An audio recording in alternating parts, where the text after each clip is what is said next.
இன்றைக்கு தேவனுடைய வார்த்தைக்கு ஆதாரமாக 1 சாமுவேல் 2ஆம் அதிகாரம்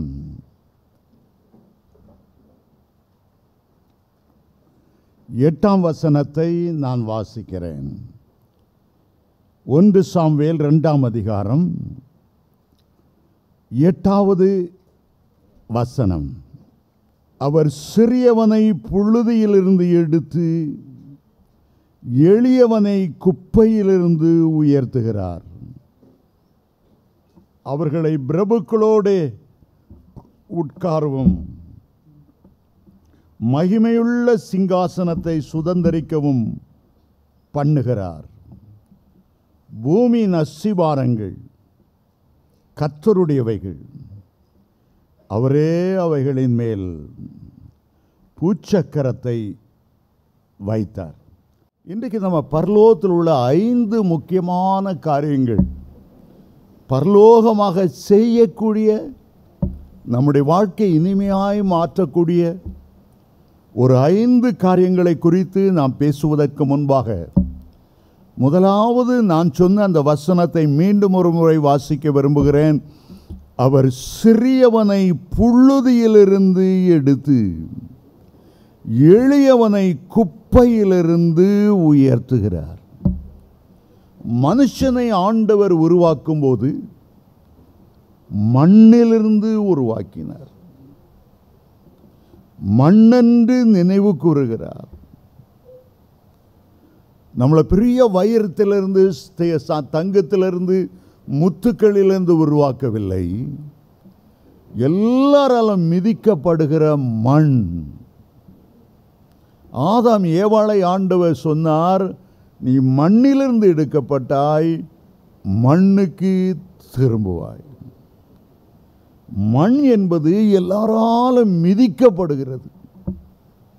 எல்லா இடமும் மண்ணை பார்க்கிறோம். சிலர் களிமண் சொல்லுவாங்க. ஆதாம்ங்கிற வார்த்தைக்கு சிவந்த மண், ரெட் சாயில் என்று அர்த்தம். மண்ணிலும் அடுத்த மோசமானது புழுதி. ஒன்று மண்ணு, அடுத்தது புழுதி. இந்த வேத வசனம் இன்னொன்று சொல்லுகிறது, அவர் சிறியவனை புழுதியிலிருந்து எடுத்து எளியவனை குப்பையிலிருந்து உயர்த்துகிறாராம். மனுஷனுக்கு பாருங்க, மண்ணு, புழுதி, குப்பை, ஒன்றுக்கும் பிரயோஜனமாய் இல்லாத ஒருவனுக்கு ஆண்டவர் பாராட்டுகிற ஒரு பெரிய அன்பை எண்ணி எண்ணி எண்ணி எண்ணி முதலாவது மனுஷனுக்கு தெய்வத்தினுடைய சாயலை, உருவமற்ற பிரயோஜனமற்ற மிதிக்கப்படுகிற ஒரு மண்ணுக்கு போய் ஆண்டவர் தன்னுடைய சாயலையே கொடுத்தார். தன்னை போலவே ஒரு ரூபம் உண்டாக்கினார். அவனை ஜீவ ஆத்மாவாய் மாற்றினால்தான் அவனோடு வந்து உறவாட முடியும் என்பதற்காக அவனை ஜீவ ஆத்மாவாய் மாற்றினார். பரலோகத்தில் ஏராள சிருஷ்டிகள், கேராபின்கள், சேராபின்கள், தேவதூதர்கள், விடியற்கால் நட்சத்திரங்கள் எவ்வளோ இருந்தாலும், கர்த்தருடைய சிருஷ்டிப்பிலே பலமிக்க யானைகள், சிங்கங்கள் போன்ற மிருகங்கள், ஏராளம் பறவைகள் இருந்தாலும், இந்த மண்ணு, தூசி, குப்பையை தேடி பகலின் குளிர்ச்சியான வேளையிலெல்லாம் அவனை தேடி வந்தாராம். மட்டுமல்ல, இந்த மண்ணுக்குரியவனை செத்த அழுகி அழுகி நாற்றம், பிரேத நாற்றம் தாங்க முடியாத அப்படிப்பட்ட ஒருவனை பரலோகத்துக்கு கொண்டு வைக்க அவர் சித்தமானாராம். மகிமையுள்ள சிங்காசனத்தை சுதந்தரிக்கும்படி அவனை குறித்து ஒரு நித்திய நோக்கம் கொண்டிருந்தார் என்பதை நாம் அறியலாம். மனுஷனை அவர் நினைக்கவும், மனுஷகுமாரனை அவர் விசாரிக்கவும், காலைதோறும் அவனை தேடி வரவும் அவன் எம்மாத்திரம் என்று வேதம் கேட்கிறது. சாதாரண களிமண்ணிலிருந்து ஒரு குயவன் ஒரு பானையை செய்வான். அவனுடைய கைகள் அந்த பானையிலே ஈடுபடும் போது, களிமண்ணோடு இடைப்படும் போது, அவனுடைய மனதிலே வைத்திருக்கிற ஒரு எண்ணம், ஒரு பாத்திரத்தை குறித்து, ஒரு பானை குறித்து, ஒரு சட்டியை குறித்த ஒரு நினைவு அவனுடைய உள்ளத்தில் வருகிறது. அதன்படியே அந்த கையை நீட்டுகிறான். இந்த களிமண் மேல தண்ணீரை குழைத்து ஊற்றுகிறான். ஒரு பாத்திரமாக அவன் வனைகிறான். ஆண்டவர் இயேசு உட்கார்ந்திருக்கிறார். ஒரு திரிகை, குயவனுடைய திரிகை சுழலுவது போல காலச்சக்கரம் சுழலுகிறது.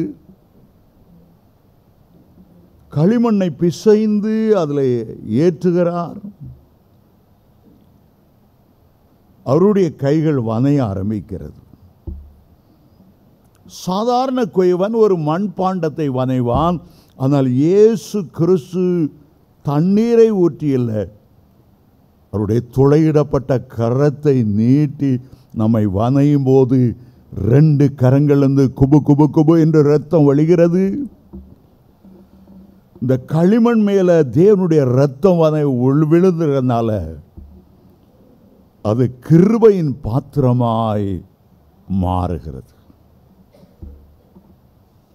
அவருடைய கிருபை நம்ம தேடி வந்தது. அவருடைய கிருபை நம்ம தூக்கி எடுத்தது. அவருடைய கிருபை அந்த கைகளை நீட்டி கொடுத்து நமக்காக ரத்தம் சிந்தினது. நாம் மண்ணை போல உட்கார்ந்து இருக்கோம். உடைந்து போகக்கூடிய ஒரு வாழ்க்கை. நம்மை வனைவதற்கு ஒரு மனிதனும் முன் வர மாட்டான். எல்கேஜியில் கொண்டு படிக்க வைக்கனாலும் 20,000 ரூபா கொடுன்னு சொல்லுவான். ஆண்டவர் வனைய வலிய வந்து சிலுவையின் கரத்தை நீட்டி வனையும் போது அது கிருபையின் பாத்திரமாய் வனைகிறது. பிறகு இந்த கிருபையின் பாத்திரத்தை அதிலே பரிசுத்தாவின் அபிஷேகத்தை ஊற்றி மகிமையின் பாத்திரமாய் அதை மாற்றுகிறார். அப்படித்தான் ரோமர் 9:29 செய்கிறது. ரோமர் 9:23 வாசிக்கும் போது, தாம் மகிமைக்காக எத்தனமாக்கின கிருபா பாத்திரங்கள் மேல் தன்னுடைய மகிமையின் ஐஸ்வர்யத்தை எல்லாம் தெரியப்படுத்த அவர் சித்தமானார். மீண்டும் சொல்லுகிறேன், மீதிப்பட்ட களிமண், தூசி, குப்பை, ஆண்டவர் அதை தேடி வந்தார், தூக்கி எடுத்தார், அதை குழைத்து திரிகையின் மேல் ஏற்றினார். அவருடைய கிருபை பொருந்தின இரத்தம் ஒழுகுகிற கரம் அதில் இடைப்பட்ட போது அது கிருபையின் பாத்திரமாய் மாறினது. அந்த பாத்திரத்தின் வெளிப்பாகத்தை மட்டுமல்ல, நம்முடைய உள்ளான வாழ்க்கையும் உள்ளான பரிசுத்தத்தையும் வனை அவர் சித்தமானார். இந்த மண் பாண்டத்தில் பரலோகத்தின் மகிமையின் ஆவியை உள்ளே வைத்த போது அது மகிமையின் பாண்டமாய் மாற ஆரம்பித்தது. இந்த வசனம் சொல்லுகிறது, தன்னுடைய மகிமையின் ஐஸ்வர்யத்தை எல்லாம் அதற்குள்ளே வைத்தாராம். பரிசுத்தாவியை உள்ளே வைக்கும்போது பரிசுத்தாவிக்குள்ளிருந்து உன்னத பலன் வெளியாகிறது, வல்லமை வெளியாகிறது. பரிசுத்தாவிக்குள்ளிருந்து 9 ஆவியின் வரங்கள் வெளியாகிறது, 9 கனிகள் வெளியாகிறது. தம்முடைய மகிமையின் ஐஸ்வர்யத்தை எல்லாம் தெரியப்படுத்த சித்தமானார். 1 பேதுரு 4:14 சொல்லுகிறது, இந்த மண் பாண்டத்திலே மகிமையின் ஆவியை நாம் பெற்றிருக்கிறோம். 2 கொரிந்தியர் 4:7 சொல்லுகிறது, ஒரு பெரிய பரலோக பொக்கிஷத்தை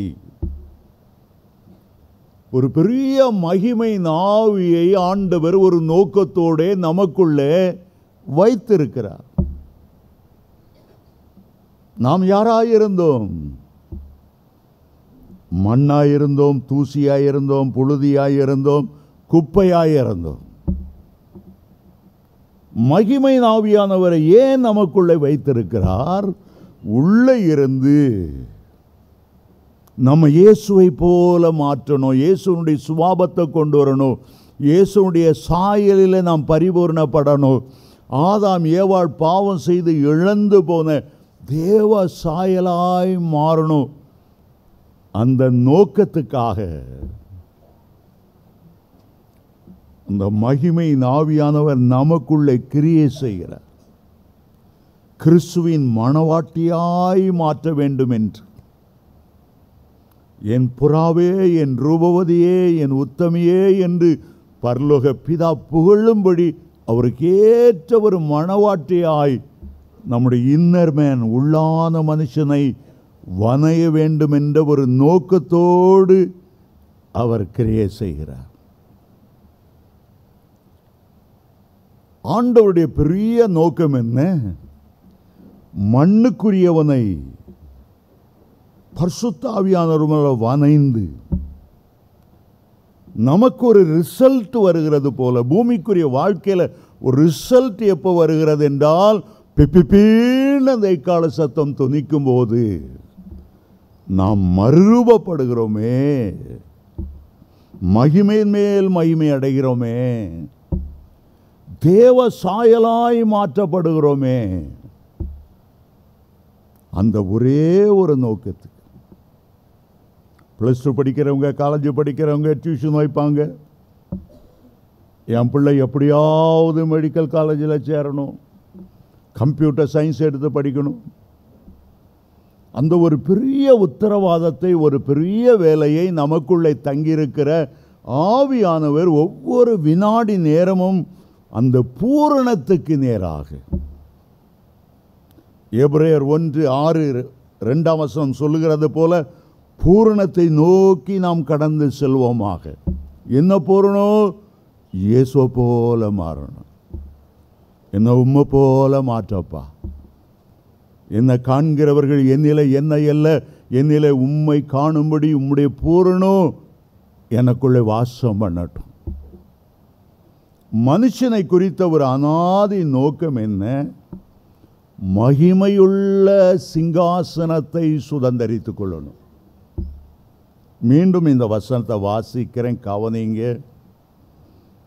அவர் சிறியவனை புழுதியிலிருந்து எடுத்து, ஃபர்ஸ்ட் ஸ்டெப், எளியவனை குப்பையிலிருந்து உயர்த்துகிறார்.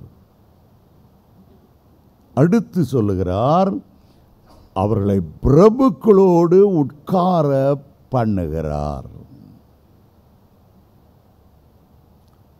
அடுத்தது சொல்லுகிறார், மகிமையுள்ள சிங்காசனத்தை சுதந்தரிக்கவும் பண்ணுகிறார். பரலோகத்தை பார்த்தீர்கள் என்றால் ஒரு பெரிய சிங்காசனம் அங்கே இருக்கிறது. பரலோகத்தின் மைய பகுதி, அண்ட சராசரம், எத்தனையோ கோள்கள், எத்தனையோ கிரகங்கள், கோடிக்கணக்கான நட்சத்திரங்கள் எதை மையமாய் வைத்து சுழல்கள் என்றால் பரலோகத்தில் உள்ள சிங்காசனத்தை வைத்துதான் எல்லாம் இயங்குகிறது. அதுதான் ஹெட் குவார்ட்டர்ஸ், அதுதான் தலைநகர். ராஜாதி ராஜாவாக பிதா, குமாரன், பரிசுத்த ஆவியானவர் ஆளுகை செய்கிற இடம் அதுதான். அந்த சிங்காசனத்தை ஏசாயா பார்க்கும்போது, ஏசாயா 6:1 வாசித்தால், ஆண்டவர் உயரமும் உன்னதமான சிங்காசனத்தில் வீற்றிருக்க கண்டு. அந்த சிங்காசனம் முழுவதும் எதினால் செய்திருக்கிறது என்றால் மகிமையினால் செய்திருக்கிறது. பரலோகத்தில் நியாயம் விசாரிக்கும் போது ஆண்டவர் இன்னொரு சிங்காசனத்தில் வீற்றிருக்கிறாராம். வெளிப்படுத்தல் 20 அதிகாரம் 11 15 வரை வாசித்தார். வெள்ளை சிங்காசனத்திலே அவர் வீற்றிருக்கிறார். அந்த வெள்ளை என்பது அவருடைய தூய்மையை, அவருடைய பரிசுத்தத்தை, ஒரு சின்ன பருவ கரை திரையில்லாத 100% வெள்ளை வெளியேறென்று இருக்கிற அந்த சிங்காசனத்தில் அவர் வீற்றிருக்கிறாராம். எப்பொழுது பூமியில் உண்டாக்கின சகல மனுஷரும் அவருக்கு முன்பாக நிற்கும்போது, ஆதாம் முதல் இன்றைக்கு வரையிலும் கடைசி மனிதன் உருவாக்குற வரையிலும் அந்த வெள்ளை சிங்காசனத்திலிருந்து அவர் நியாயம் தீர்ப்பாராம். சாதாரண அந்த மற்ற தீர்க்க சிங்காசனம் முழுக்க முழுக்க முழுக்க மகிமை. மகிமைன்னா அப்படியே பொன் நிறமாக ஜொலிச்சிட்டு அப்படியே பிரகாசித்து கோடி டன் தங்கத்தை 24 கேரட் தங்கத்தை அப்படியே உருக்கி ஒரு சிங்காசனம் செய்தா அப்படிப்பட்ட சிங்காசனத்தில் வீற்றிருக்கிறார். ஏசாயா 66 முதலாம் வசனம் சொல்லுகிறது, வானம் எனக்கு சிங்காசனம், பூமி எனக்கு பாதபடி. வானாதி வானம் கொள்ளாதவருக்கு நான் ஒரு ஆலயத்தை கட்டுவது எப்படி? அங்கே சிங்காசனத்தை வீற்றிருக்கிறவர் மனுஷர் கையில் கட்டியிருக்கிற ஆலயத்தில் வாசம் பண்ணுவாரோ என்று சாலமோன் துடித்தான். அவ்வளோ பெரிய தேவன், பரலோகத்தை சிங்காசனமாய் கொண்டிருக்கிறவர், நம்மையும் நம்முடைய உள்ளத்தை தன்னுடைய சிங்காசனமாய் வைத்திருக்கிறார். இதோ மனுஷர் மத்தியிலே தேவாதி தேவனுடைய வாசஸ்தலம் இருக்கிறது. பத்மு தீவில் இருந்த போது அப்போஸ்தலனாகிய யோவான் ஆவிக்குள்ளாகி பரலோகத்துக்கு எடுத்துக்கொள்ளப்படும் போது, வெளிப்படுத்தல் 4ஆம் அதிகாரத்திலே அந்த தேவனுடைய சிங்காசனத்தை பார்த்தார். மகிமையுள்ள சிங்காசனத்தை பார்த்தார். அந்த சிங்காசனத்துக்கு மேலே வானவில் பொருத்தப்பட்டு இருந்தது. அந்த சிங்காசனத்துக்கு முன்பாக 7 அக்கினி தீபங்கள் போல பரிசுத்த ஆவியானவர் 7 கண்களை உடையவராய் அந்த அக்கினி தீபங்கள் எரிந்து கொண்டிருந்தது. அக்கினி மயமான 7 கண்கள் என்று வாசிக்கிறோம். பிதாவானவர் வீற்றிருக்கும் போது அவருடைய பக்கத்திலே இயேசு கிறிஸ்து வீற்றிருக்கிறார். இயேசு சொன்னார் வெளிப்படுத்தல் 3:21, நான் ஜெயங்கொண்டு என்னுடைய பிதாவின் சிங்காசனத்தில் வீற்றிருக்கிறது போல. அது மட்டுமல்ல, இயேசு என்ன சொன்னார்? நீங்களும் அந்த மகிமையுள்ள சிங்காசனத்தில் வீற்றிருக்கும்படி என் பக்கத்திலேயே உங்களுக்கு ஒரு சீட்டை நான் போட போறேன். எங்க சொல்லுகிறார்? மீண்டும் அதே வசனத்தை வாசிங்க. நான் ஜெயங்கொண்டு என்னுடைய பிதாவுடைய சிங்காசனத்தில் வீற்றிருந்தது போல ஜெயங்கொள்ளுகிறவன் எவனோ அவனும் என்னுடைய சிங்காசனத்தில் என்னோடு வீற்றிருக்கும்படி அருள் செய்வேன். இப்போ இந்த சிங்காசனத்தை பார்க்கும்போது ஒரு பக்கம் சேரக்கூடாத ஒளியில் வாசம் பண்ணுகிற சர்வ வல்லவர் பிதாவானவர், மறுபக்கத்தில் இயேசு கிறிஸ்து, மறுபக்கத்தில் இந்த மண், இந்த குப்பை, இந்த தூசி, இந்த புழுதியை கொண்டு அங்கே உட்கார வைக்கிறாராம். தேவ தூதர்கள் கூட தேவனுடைய அருகில் வர முடியாத தூரத்தில் நின்று 2 செட்டைகளால் முகத்தை மூடி, 2 செட்டைகளால் கால்களை மூடி, 2 செட்டைகளால் மட்டும் பறந்து அவரை பார்க்கவே முடியாதபடி தூரத்தில் அவர்கள பக்கத்தில் கூட அனுமதியாத கர்த்தர் நம்ம புழுதி குப்பைக்கு கார்பரேஷன் லாரி வந்து எல்லாம் எங்கேயா கொண்டு நாரி தொலையும் அந்த குப்பையை. அப்படிப்பட்ட ஒரு மனுஷனை ஒரு நாள் இந்த கூவம் பக்கமாக வரும்போது ஒருத்தன் உள்ள செத்து கிடந்தான் போல் இருக்கு. அந்த கூவம் தண்ணிக்குள்ளே வெளியே தூக்கி போட்டாங்க. 7-8 நாளாச்சு அவன் செத்து. உள்ளே இருக்க வரைக்கும் ஒன்றும் தெரியல. நான் அந்த சால்ட்டு கோட்டை பக்கத்தில் நின்றுட்டு இருக்கும் போட்டதான் இப்படி ஒரு நாத்தத்தை உலகத்தில் நான் பார்த்ததே இல்லை. பிரேத நாத்தம்னு சொல்லுவாங்க. பயங்கர நாத்தம். அவனும் எவ்வளோ லவ் பண்ணியிருப்பான் இந்த நாத்தத்தை. அவள் எங்கே நாறிட்டு இருக்காளோ தெரியல. வாழ்ந்தா இவன் கூட ஒரு நாளாவது வாழ்ந்து செத்துறணும் டைலாக் பேசியிருப்பா. மனுஷனுடைய நிலைமை அப்படி மோசமான நிலைமை. ஆனால் வேதம் சொல்லுது, மகிமையுள்ள சிங்காசனத்தை சுதந்திரிக்க. மறுபடியும் அந்த வசனம் எனக்கு ரொம்ப இன்னைக்கு காலையிலேருந்து இதை வாசி உள்ளம் தாங்கவே முடியல. அவர் சிறியவனை புழுதியிலிருந்து எடுத்து எளியவனை குப்பையிலிருந்து உயர்த்துகிறார். அவர்களை பிரபுக்களோடு உட்கார பண்ணவும் மகிமையுள்ள சிங்காசனத்தை சுதந்திரிக்கவும் பண்ணுகிறார். மகிமையுள்ள சிங்காசனம், ஆண்டவர் உட்காருகிற மகிமையுள்ள சிங்காசனம். அப்படி நீங்கள் உங்களை கொண்டு உட்கார வச்சா எப்படி இருக்கும் யோசிப்பாருங்க.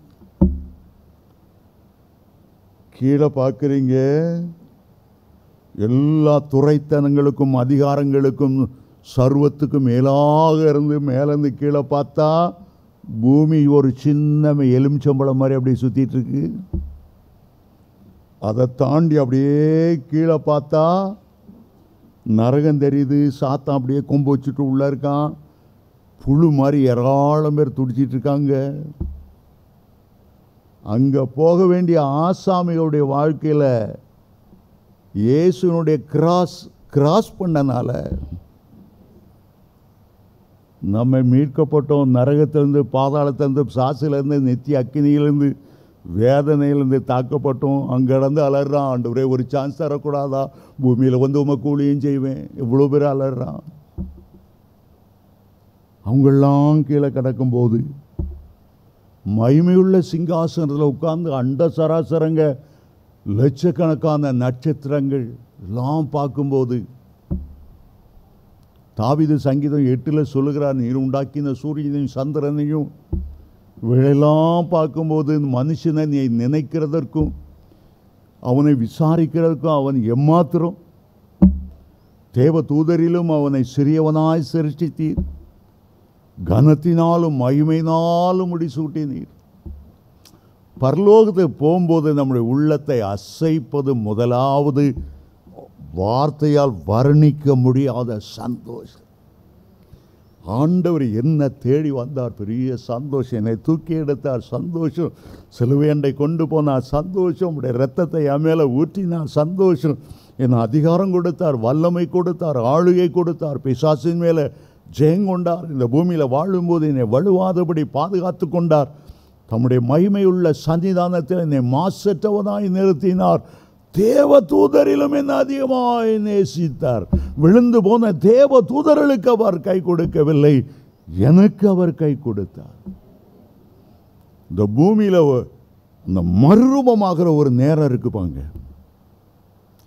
எக்காலம் துணிக்கும் போது கிறிஸ்துவுக்குள் மரித்தவர்கள் முதலாவது எழுந்திருப்பார்கள். இரண்டாவது உயிரோடு இருக்கிற நாம ஒரு நொடி பொழுதுல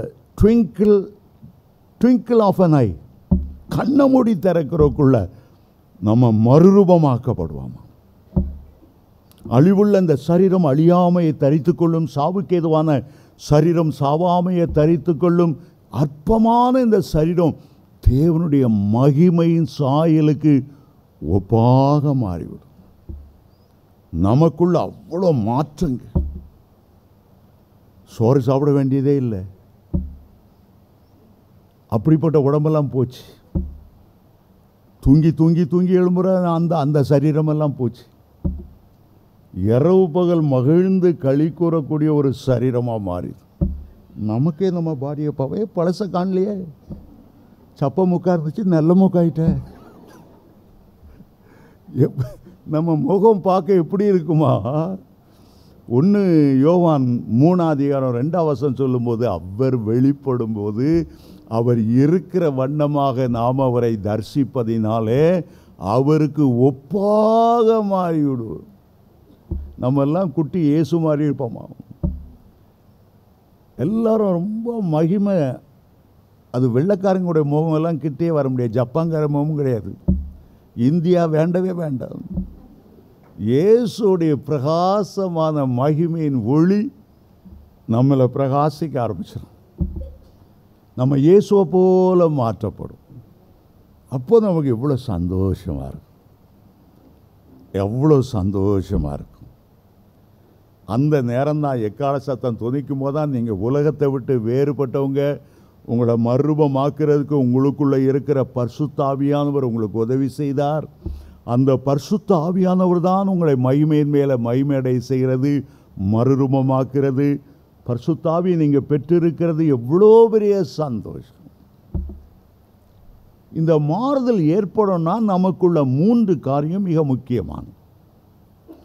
முதல் காரியம், இயேசு உங்களுக்குள்ள இரட்சகராக வரணும். கிறிஸ்து உங்களுக்குள்ள ஜீவனாக வரணும். கலாத்தியர் 2:20 சொல்லுகிறது, கிறிஸ்து என்னுடைய ஜீவன், சாவு எனக்கு ஆதாயம். அப்போதான் இந்த சாவுக்கு ஏதுவான சரீரத்தை நாம் உதற முடியும். கிறிஸ்து எனக்குள்ளே ஜீவன், அவர் எனக்குள்ளே ஜீவிக்கிறார். இனி நான் அல்ல, எனக்காக தன்னைத்தானே சிலுவையில் தந்த அவரை பற்றிய விசுவாசத்தினாலே நான் ஜீவிக்கிறேன். ஆகவே முதலாவது நாம் மறுரூபமாக வேண்டும் என்றால் கிறிஸ்துவானவர் நமக்குள்ளே ஜீவனாக இருக்கணும். நமக்குள்ளே இருக்கிற ஜீவனாகிய உயிர் நமக்குள்ளே இருக்காது. கிறிஸ்து ஜீவனாய் எப்படி வருவார்? நித்திய ஜீவனாய் நமக்குள்ளே வருவார். இந்த ஜீவன் 70 வருஷமோ, பலத்தின் மிகுதியால் 80 வருஷமோ, மோசே சொல்லுகிறபடி சங்கீதம் 90 இது சஞ்சலம், இது வேதனை. நம்முடைய ஜீவன் ஒரே நிமிடத்தில் மாறி நித்திய ஜீவன், அழியாத பேரின்ப ஒரு ஜீவன், பரலோகத்துக்குரிய ஜீவன் நமக்குள்ளே வந்துவிடும். அதைத்தான் யோவான் 3:16 வாசிக்கிறோம். நித்திய ஜீவனை நமக்கு தந்தருளி இவ்வளவாய் அன்பு கூர்ந்தார். இரண்டாவதாக, ஒருவன் மரித்தோரிலிருந்து உயிர்ப்பிக்கப்பட்டு மறுரூபமாக்கப்பட வேண்டும் என்றால் தேவனோடு உடன்படிக்கை பண்ணணும். ஆபிரகாம் தேவனோடு உடன்படிக்கை பண்ணினார், நோவா உடன்படிக்கை பண்ணினார்.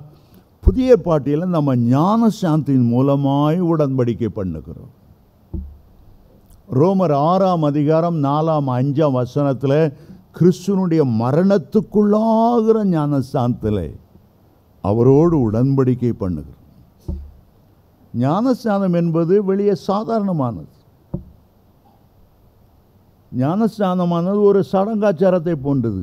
வெளியில் அப்படி தோன்றினாலும் உண்மையில் அது தேவனோடு பண்ணுகிற நல்மனசாட்சியின் உடன்படிக்கையாக இருக்குது. சின்ன காரியத்தை அதை மிஸ் பண்ணிட்டோம்னா பரலோகத்தை மிஸ் பண்ணிடுவோம். அந்த உடன்படிக்கை, நான் வாழ்ந்தாலும் இயேசுவுக்கு, செத்தாலும் இயேசுவுக்கு. நீர் மரித்து அடக்கம் பண்ணப்பட்டது போல இந்த தண்ணீருக்குள்ளே என் பாவ மனுஷனை அடக்கம் பண்ணுகிறேன். இந்த தண்ணீரிலிருந்து நான் நீர் எழுந்தது போல, மரித்தோரில் எழுந்தது போல இந்த இந்த ஒரு புதிய மனுஷனாய் நான் எழும்புகிறேன். இனி உடைய உயிர்த்தெழுதலின் வல்லமையாய் வெற்றியுள்ள ஒரு வாழ்க்கை வாழ்வேன், பரிசுத்தமுள்ள ஒரு வாழ்க்கை வாழ்வேன் என்பதான் ஞானஸ்நானம். அது சும்மா தெளிக்கிறதும் இல்லை, அது சும்மா போய் தண்ணிக்குள்ள முக்கி நனைஞ்ச கோழியை, அடக்கோழியை முக்கி எடுத்து வெளியே தூக்கி போட்டதுக்கு இல்லை. அது தேவனோடு ஒரு உடன்படிக்கை. மூன்றாவதாக, உங்களுக்குள்ள பரிசுத்த ஆவியானவர் இருக்கு. அவர்தான் உங்களை மறுரூபமாக்குகிற சக்தியை கொண்டு வருகிறவர். அவர்தான் இயேசுவை மரித்தோரிலிருந்து எழுப்பினவர். இயேசு தானாய் மரித்தோரிலிருந்து எழும்பிவிடவில்லை, தேவதூதர்கள் எழுப்பவில்லை, சீஷர்கள் போய் எழுப்பவில்லை. ரோமர் 8:11 சொல்லுகிறது, கிறிஸ்துவை மரித்தோரிலிருந்து எழும்ப பண்ணின பரிசுத்த ஆவியானவர் உங்களில் வாசமாயிருந்தால், கிறிஸ்துவை மரித்தோரிலிருந்து எழுப்பினவர் சாவுக்கு ஏதுவான இந்த சரீரத்தையும் அவர் உயிர்ப்பிப்பார். எத்தனை விசேஷமானது! அந்த மறுரூபமாக்கும்போது உங்களுக்குள்ளே நீதியின் சூரியனுடைய பெரிய வெளிச்சம் உங்களுக்குள்ளே வந்துவிடும். ஒரு சூரியனை போல பூமியிலிருந்து எழும்பி பிரகாசமாய் மேலே போவீர். உலகம் எங்கும் இருந்து, சீனாவிலிருந்து, ரஷ்யாவிலிருந்து, அமெரிக்காவிலிருந்து நிறைய பரிசுத்தவான்கள், பூமியிலிருந்து ஆயிரக்கணக்கான சூரியன்கள் எழும்பி பரலோகத்தில் போவது போல பரிசுத்தவான்கள் பிரகாசத்தோடு மேலே வருவார். பரலோக ராஜ்யத்தின் சந்தோஷம் முதலாவது நாம் மறுரூபமாக்கும்போது வர்ற சந்தோஷம். இரண்டாவது, எடுக்கப்பட்டு மத்திய ஆகாயத்தில் இயேசு கிறிஸ்துவுடைய முகத்தை பார்க்குற ஒரு சந்தோஷம். இப்போ கண்ணாடியில் நிழலாட்டமாய் பார்த்தாலும் அப்பொழுது அவரை முகமுகமாய் பார்ப்போம் என்று 1 கொரிந்தியர் 13:12 வாசிக்கிறோம். முகமுகமாக பார்க்கும். எனக்காக முள்முடி சூட்டப்பட்ட தலை இதல்லவா, ஆணிகள் கடாப்பட்ட கையெல்லாவா, விழாவில் குத்தப்பட்டதோ, இவ்வளவா என்னை நேசித்தீரோ, கட்டி பிடித்து முத்தம் கொடுத்து ஆனந்த கண்ணீர் சொரிகிற ஒரு நேரம். அதுக்கு பிறகு பரலோகத்தில் நமக்கு அருமையானவர்கள், பழைய ஏற்பாட்டு பரிசுத்தவான்கள், புதிய ஏற்பாட்டு பரிசுத்தவான்கள், நமக்கு இருக்கிற கார்டியன் ஏஞ்சல், எனக்குன்னு வைத்திருக்கிற பரமபிதாவின் சமூகத்தை தரிசிக்கிற அந்த தேவதூதன், எல்லாரையும் பார்க்கும்போது சந்தோஷத்துக்கு மேலே சந்தோஷம், சந்தோஷத்துக்கு மேலே சந்தோஷம். இன்றைக்கு பரிசுத்தாவியை பெறும்போது பரலோக ராஜ்யம் நமக்குள்ளே ஸ்தாபிக்கப்படுகிறது. பரமண்டலங்களில் இருக்கிற ஜெபத்தை நம்ம சொல்லும் போதெல்லாம் உம்முடைய ராஜ்யம் வருவதாக என்று சொன்னோம். பரிசுத்த ஆவியானவரை பெறும்போது பரலோகத்தின் முன் ருசியை நமக்குள்ளே அனுபவிக்கிறோம். நாமே அவருடைய பரிசுத்த ஸ்தலமாய் மாறிவிடுகிறோம். ஆனால் நமக்குள்ளே இருக்கிற அந்த சின்ன குட்டி பரலோக ராஜ்யம் பரலோகத்துக்கு பரிசுத்த ஆவியானவர் எடுத்துக்கொண்டு போகும்போது, சங்கீதக்காரன் 23:6 சொல்லுகிறார், நான் கர்த்தருடைய வீட்டிலே நீடித்த நாட்களாய் நிலைத்திருப்பேன். சின்ன உள்ளத்தில் அவருக்கு இடம் கொடுக்கும்போது அவருடைய பெரிய பரலோக ராஜ்யத்தில் நம்மவர் கொண்டு விடுவார். எவ்வளோ சந்தோஷம்! கிறிஸ்துவ மார்க்குமே ஒரு சந்தோஷம்தான். நம்ம ரட்சிக்கப்படும் போது, இயேசுவை ஏற்றுக்கொள்ளும் போது, நம்ம எவ்வளோ ஏழையாக இருந்தாலும், குப்பத்தை சேர்ந்த சுப்பனாக இருந்தாலும், மனம் திரும்புகிற ஒரு பாவி நிமித்தம் பரலோகத்தில் மிகுந்த சந்தோஷம் உண்டாயிருக்கும். லூக்கா 15:7 பரலோகத்தில் சந்தோஷம். லூக்கா 15:10 தேவதூதர்கள் மத்தியில் பெரிய சந்தோஷம். பரலோகனாலே வார்த்தையால் வர்ணிக்க முடியாத சந்தோஷம். அங்கே அழுகையோ, துயரமோ, கண்ணீரோ, மனவேதனையோ ஒன்றும் இருக்காது. அழணும்னு நீங்கள் நினச்சா கூட அழமாட்டீங்க, அழ முடியாது. கண்ணீர் சுரப்பி ஒன்றும் வேலை செய்யாது. ஆனந்த கண்ணீர் வேணால் விடணும்னு நினைக்கலாம். அப்படியும் உங்கள் கண்ணீர் யாவையும் ஆண்டவர் தாமே பொற்கரத்தால் தொட்டு துடைப்பார். அங்கே கண்ணீரும் இல்லை, கவலையும் இல்லை என்று வேதம் சொல்லுகிறது. அங்கே ஒரே சந்தோஷம்தான். 100 ஆடு இருந்து 1 காணாமல் போச்சு, கண்டுபிடிச்சிட்டு சந்தோஷப்பட்டு களி கூறுங்க. குடிகாரனாக இருந்தான், சம்பாத்தியம் ஒன்றும் கொடுக்க மாட்டான், கூத்தியாட்ட அழித்தான், நோய் வாங்கிட்டு வந்தான், பிள்ளைகளை போட்டு அடிப்பான், மனம் திரும்பிட்டான், கர்த்தருடைய குடும்பத்துக்கு வந்துட்டான். ஒரே பெரிய சந்தோஷம். சிலதை சந்தோஷம் சொல்கிறார். ரோமர் 14:17 வாசிக்கும்போது, பரலோக ராஜ்யம் என்பது புசிப்பும் குடிப்பும் அல்ல, நீதியும் சமாதானமும் பரிசுத்தாவியால் உண்டாகிற சந்தோஷமாக இருக்கு. சில இடத்துல ஆனந்த தைல அபிஷேகம். ஏசாயா 61:3, சங்கீதம் 45:7, எபிரேயர் 1:3 ஆனந்த தைலத்தால் அபிஷேகம் பண்ணப்பட்ட மாதிரி தேன் குடித்த நரி எப்படி குதித்து துள்ளிக்கிட்டே இருக்குமோ அதுபோல் பரலோகத்தில் ஆனந்த கூத்தாடி கூத்தாடி மகிழும்படி அவ்வளோ பெரிய சந்தோஷம். பரலோகத்தை நிரப்புகிறது எல்லாம் சந்தோஷம்தான். ஒரு சந்தோஷமான தேவ பிரசன்னம். இரண்டாவதாக பரலோகத்தை நிரப்பி இருக்கிறது தேவ பிரசன்னம். பரலோகம் முழுவதிலும் தேவனுடைய பிரசன்னம் நிறைவாயிருக்கிறது. தேவ பிரசன்னம் என்ன? தேவன் நம்மோடு இருப்பதான் தேவ பிரசன்னம். மோசே சொன்னார், உம்முடைய சமூகம் என்று சொன்னார். நீர் எங்களோடு வரும்போது உம்முடைய பிரசன்னத்தை நாங்கள் ருசிக்கிறோமே. நீர் எங்களோடு வருகிறதை உணர்த்தும்படி பகலில் மேக ஸ்தம்பம் இறங்கி நிற்குது, இரவில் அக்கினி ஸ்தம்பம் இறங்கி நிற்கிறது. ஆசரிப்பு கூடாரத்து மேலே தங்கும்போது எங்கள் கூட கர்த்தர் இருக்கிறார், எந்த தீங்கும் எங்களை அணுகவே முடியாது. அந்த தேவ பிரசன்னம். யாத்ராமம் 33 ஆண்டவர் சொல்லுகிறார், உம்முடைய சமூகம் எனக்கு முன் செல்லாமல் போனார். உம்முடைய பிரசன்னம் இல்லாத வாழ்க்கை எங்களுக்கு வேண்டாம். எங்களை இந்த இடத்துலேருந்து கொண்டு போகாதிரும். உம்முடைய பிரசன்னம் எங்கே இருக்குதோ அங்கே நாங்கள் இருக்கணும். பரலோகம் என்று அழைக்கப்பட காரணம் தேவனுடைய பிரசன்னம். தேவனுடைய முழு மகிமையை பிரசன்னமாய் அனுப்புகிறது. யோசுவா 1:5 சொல்லுகிறார், உன்னை விட்டு விலக மாட்டேன், உன்னை கைவிட மாட்டேன், என் பிரசன்னம் உன்னோடு இருக்கும். மத்தேயு 28:20 சொல்லுகிறார், உலகத்தின் முடிவு பரியந்தம் சகல நாட்களிலும் நான் உன்னோடு கூட இருப்பேன், நான் போகவே மாட்டேன், உன்னுடைய பிரசன்னம் உன்னோட இருக்கும். ஆந்திராவில் ஒருக்கா ஊழியம் செய்து கொண்டிருந்தேன். ஒரு பயங்கரமான முரடை மாதிரி ஒரு லாரி டிரைவர், என்னை விட ஒரு அரை அடி உயரமாக இருப்பான். பெரிய மீசை வச்சு நான் பார்க்கணும். உண்மையில் அவன் பக்கத்தில் நின்னா என்னை ஒரு கோழி குஞ்சு மாதிரி தான் தோணுச்சு. எதுக்கு வரானோ எனக்கு தெரியல. கிட்ட வந்தான். ஒன்றை ஃபீல் பண்ணேன், கர்த்தருடைய பிரசன்னம் என்னை சூழ்ந்து இருக்கிறது. கிட்ட வந்தான், ஏதோ பேசணும்னு பார்க்குறான், தபால்னு கீழே விழுந்தான். அவனை தண்ணி தெளித்து எழுப்பி பார்க்குறாங்க, எழுப்ப முடியல. நான் அவனை அடித்தேன்னா இல்லை, நான் கோழி குஞ்சு மாதிரி நின்றுட்டுருக்கேன். ஆனால் என் கூட என்ன இருக்குது? தேவ பிரசன்னம் இருக்குது.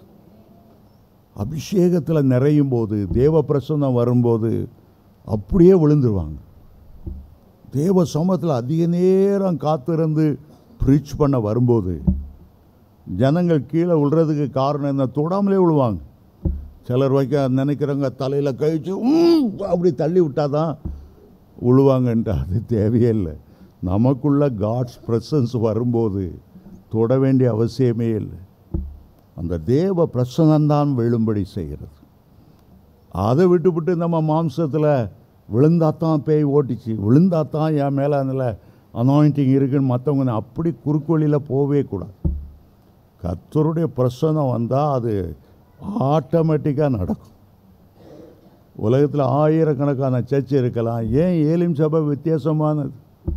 எல்லாம் சொல்கிறேன்னு தெரியுமா? பிரசங்கம் நல்லா இருக்கு, அதெல்லாம் கிடையாது, இதெல்லாம் குப்பை. பாட்டுக்கிட்டலாம் நல்லா, அதெல்லாம் ஒன்றும் கிடையாது.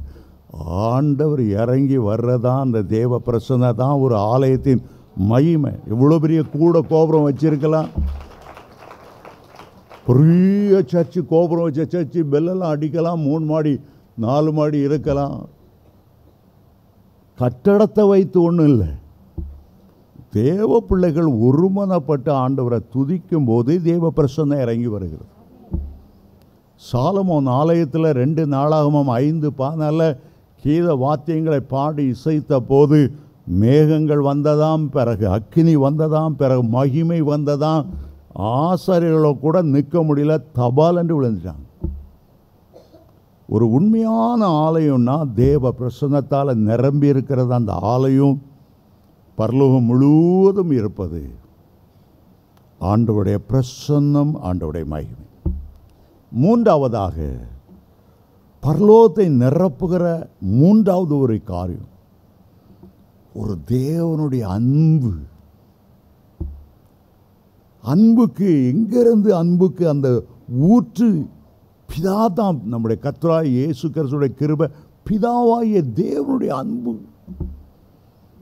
பரலோகம் முழுவதும் தேவனுடைய அன்பு. அங்க போயிட்டா எல்லா மனுஷரும் தேவ அன்பால் நிரப்பப்படுவாங்க. அவங்களுக்குள்ள எந்த கசப்போ, எந்த கோபமோ, எந்த எரிச்சலோ நினைச்சு பார்த்தாலும் கூட, சுட்டு போட்டால் கூட அங்கே வராது. எல்லாம் தேவதூர்களை பார்த்தாலும் அவருடைய முகத்தில் தேவ அன்பு. காரணம், பிதாவானவர்கிட்ட இருந்து அந்த அன்பு வருது. தன்னுடைய ஒரே பேரான குமாரனை நமக்காக தந்தரளின அன்பு. புழுதி குப்பை தூசி அவன் மேலே இவ்வளோ அன்பு வச்சு அவ்வளோ ஏற்றி தூதருக்கு இல்லாத ஒரு மகிமை அவனுக்கு பெற்று, தேவனுடைய அன்பு, தேவனுடைய அன்பு.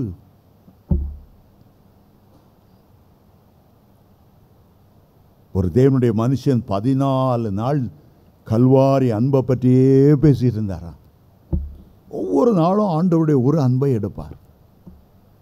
நம்மை சிருஷ்டித்த அன்பை ஒரு நாள் பேசுவார்.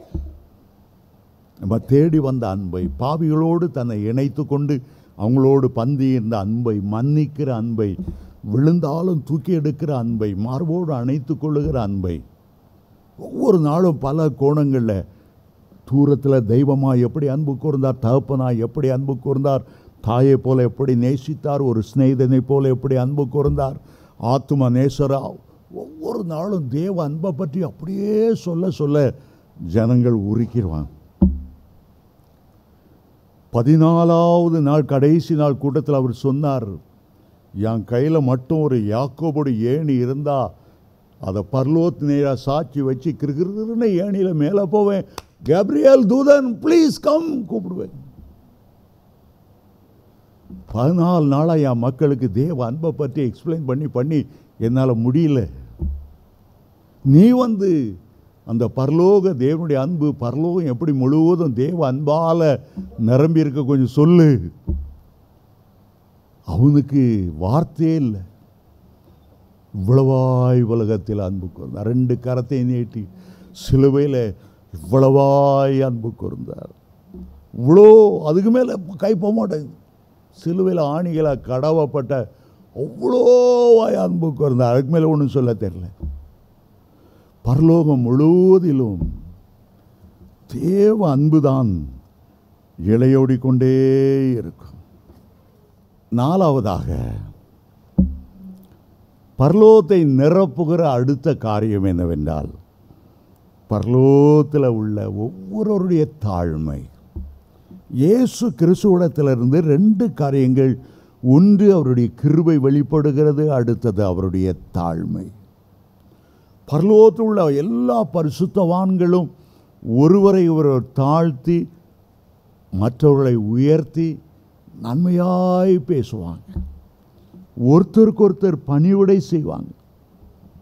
எல்லா நேரமும் அவங்களோட தன்னை தாழ்த்தி அவங்கள உயர்த்தி, இயேசுவை உயர்த்தி, பிதாவை உயர்த்தி, எல்லா பரிசுத்தவான்களுடைய உள்ளத்திலும் அந்த தாழ்மையால் வருகிற மேன்மைதான் நிரம்பி இருக்கும். இயேசு கிறிஸ்து இந்த பூமிக்கு வரும்போது முழுக்க முழுக்க தாழ்மை.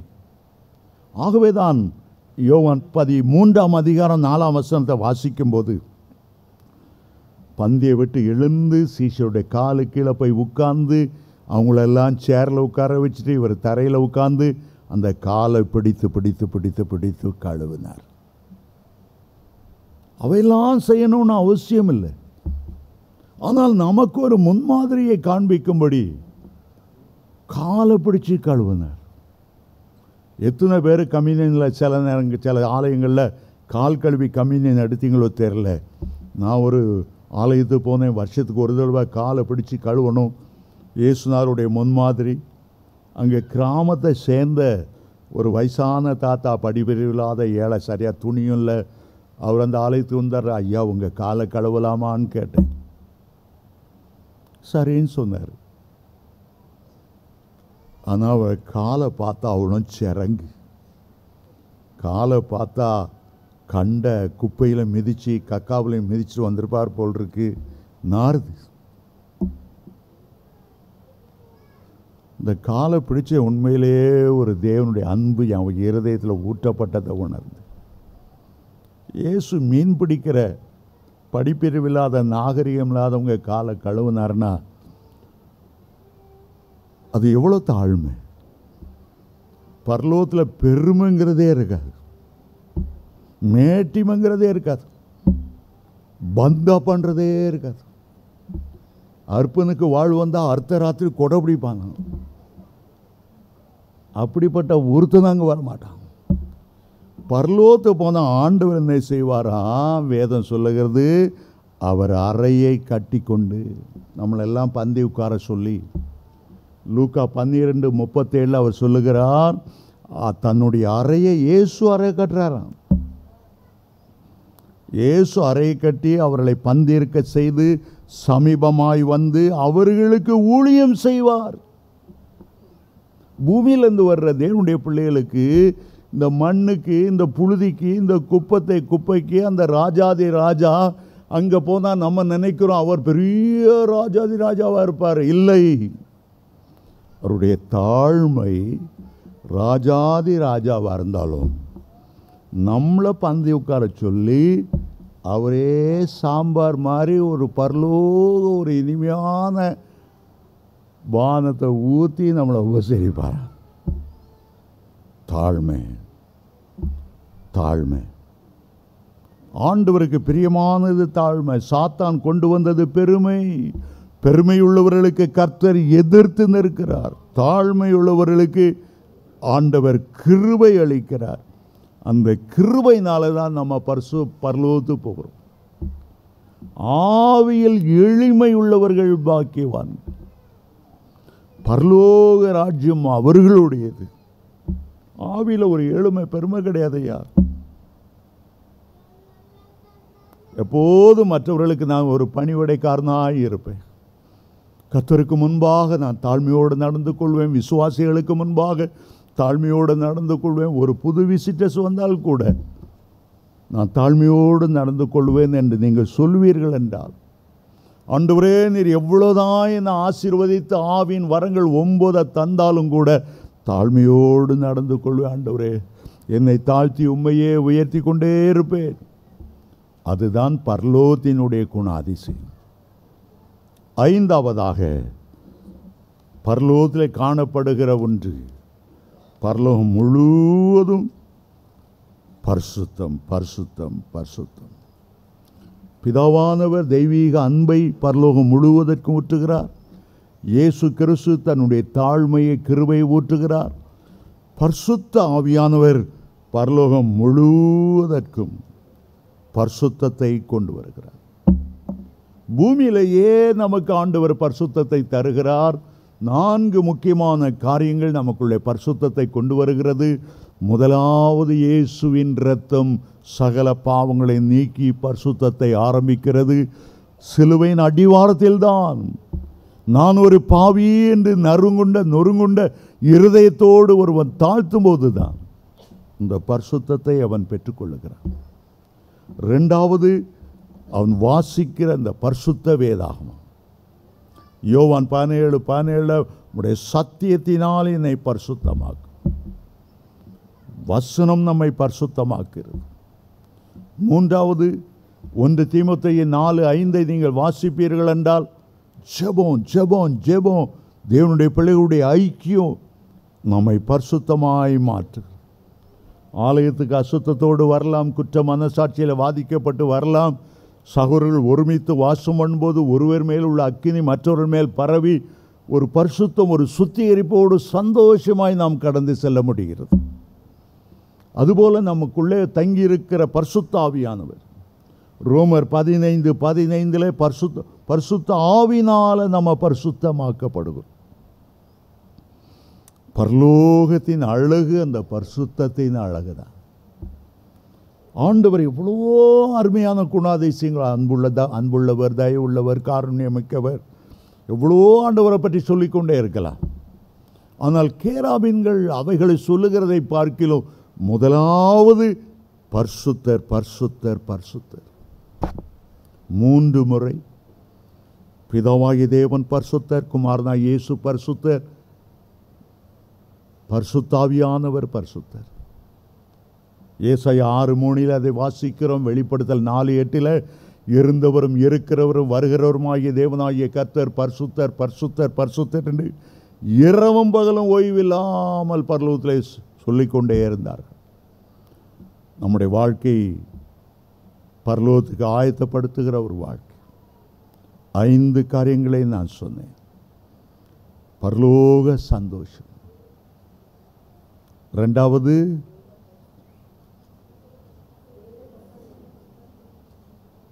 தேவ பிரசன்னம். 3வது பிதாவிடத்திலிருந்து வருகிற தூய்மையான அன்பு. 4வது தாழ்மை, இயேசு கிறிஸ்துவினுடைய தாழ்மை.